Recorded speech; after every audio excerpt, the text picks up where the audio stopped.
Kua maharara nei koe, kua aha ahau. Mēnā I whāia ki taku katoa.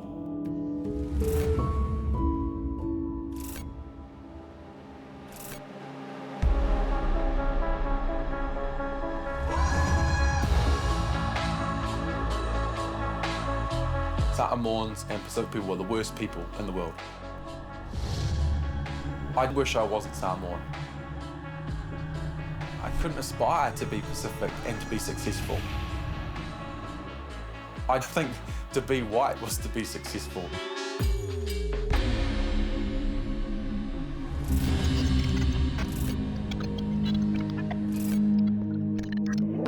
Talafalava, Josiah is my name. I live here in Otatahi in Christchurch. I'm Advocacy Samoan.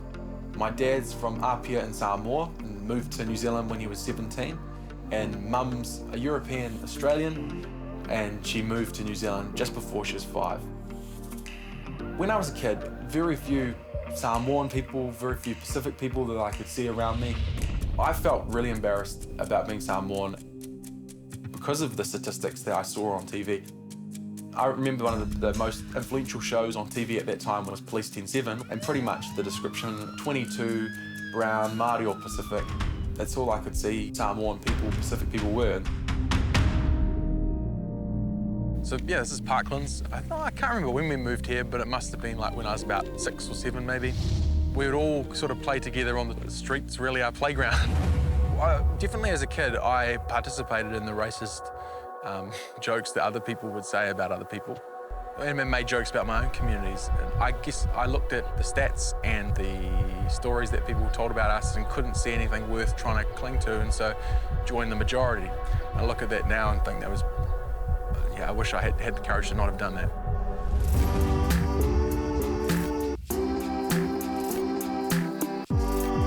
When I was 14, there was a really big event here in Christchurch called the Pacific Youth Parliament, and me as someone who hadn't accepted that I was Samoan at the time, it's kind of probably a bit strange that I put my hand up, but it was my mum who encouraged me to go for it.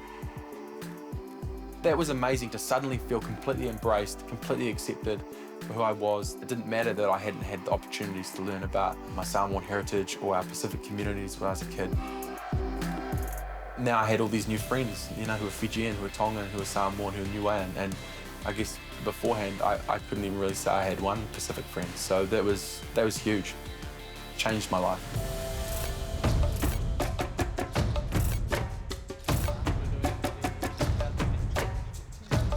I made these new friends who were Pacific, and we started this charity to increase Pacific youth voice in our city.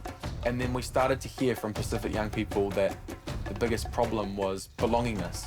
Like 60% of us are born in New Zealand, and to be born in New Zealand means, you know, you come with not necessarily clarity on how we're supposed to fit in here. Suicide was a big challenge for Pacific young people. More Pacific young men die by suicide than by road accidents. We started to host a couple of events so that we could help teach Pacific young people who might hear really horrific stories from their friends know how to respond. Because I mean, how do you respond when someone comes to you and says, I'm thinking about taking my life? How do you talk about those things to young people?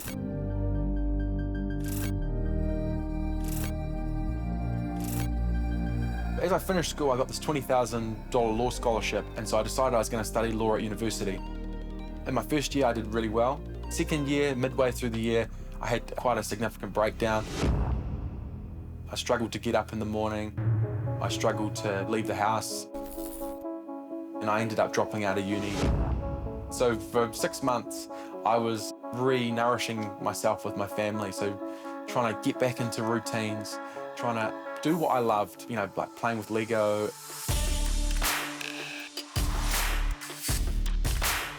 History has always been one of my passions.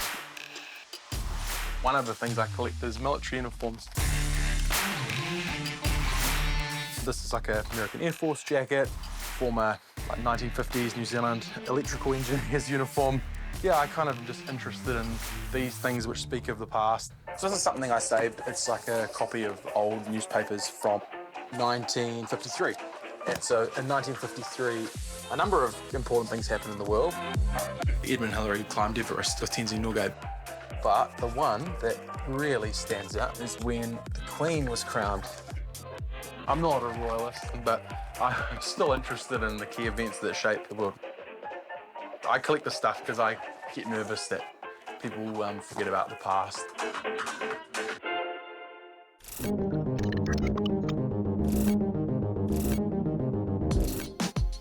I got a call in February 2018. The New Zealand government had asked if I would be interested in being on a panel doing this big review into mental health and addictions.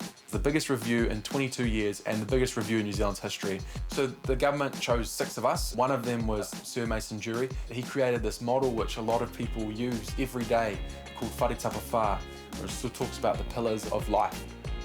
And then other people like Professor Ron Patterson, who was an ombudsman, Dr. Jemima Tiatia-Seif, who's a huge Pacific academic. So how do I share the voices of children, youth and young people amongst the most amazing leaders? They made it really easy. They were so inclusive. While I was 22 and while I was a student, it wasn't just for me to ensure that children, young people, students' voices were heard, that actually they had a responsibility to do that too. All of us carried all of it.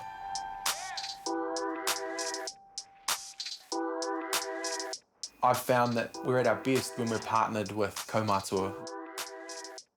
If we're not getting enough younger people alongside our current leaders, learning about the way things are happening now, and then together shaping what could be, and it won't take long before we don't have the pipeline of the next people.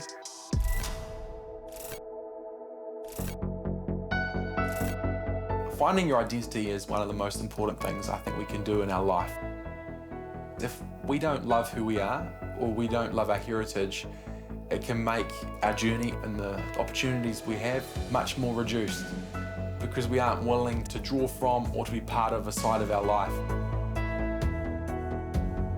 So for me, continuing on the journey to be comfortable in all of who I am is me feeling free, I guess. Ko ngā tāngata e matatoa ana. Ki te hinga, ka hua, tike tike. Supporting local content so you can see more of New Zealand on air.